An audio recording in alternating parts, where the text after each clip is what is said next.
Listen to me. Saul was a church boy. Saul and the elders of church, they were so close. Saul and the leaders of church were so close. He was a faithful boy on the altar. He was delivering, he was making things happen for the elders of the church.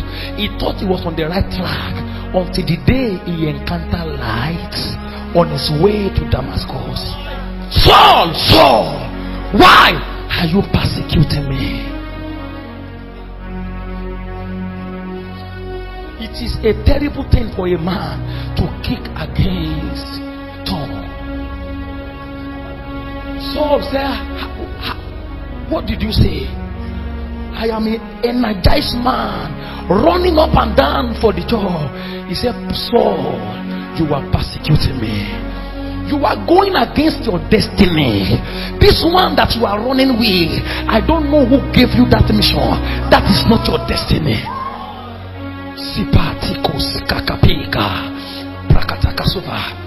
That was not your destiny. So by the degree of light, Saul had his first encounter.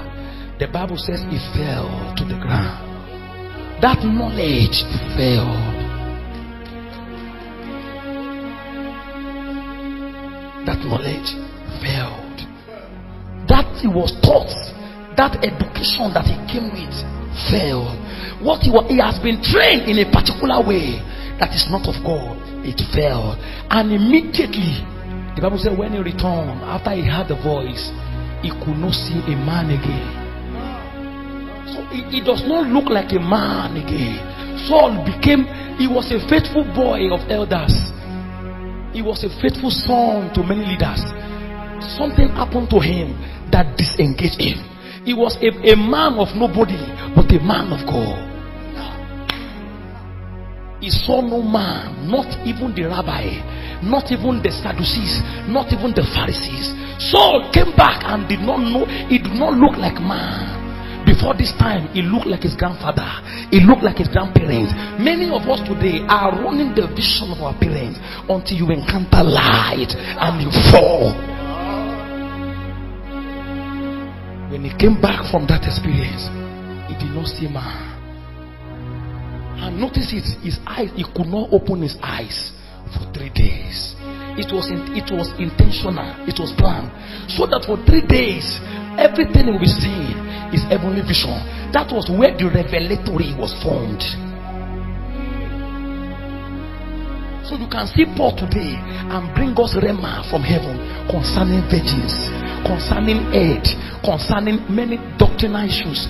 And those things were accurate because they were the mind of God. Paul was not seeing anything except Jesus. Paul was making a boasting how that he was the last among the apostles that encountered Jesus. He was not part of the disciples of Jesus. So when was the time he saw Jesus? It was the time he had encounter with light.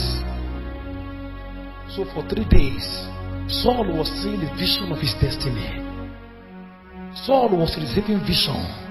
Saul was seeing the visions of heaven. It was in that vision that God told him, a man called Ananias. The Bible says after he fell, when he rose up, he could not see any man, but he was led.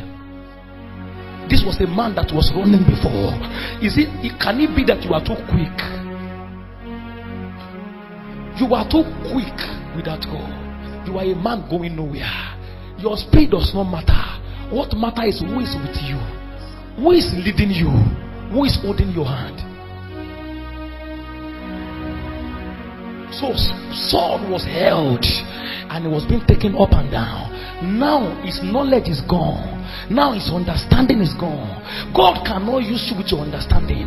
God cannot use you with this knowledge. He will have to do something to you. It is called, what they call that, an operation of the spirit.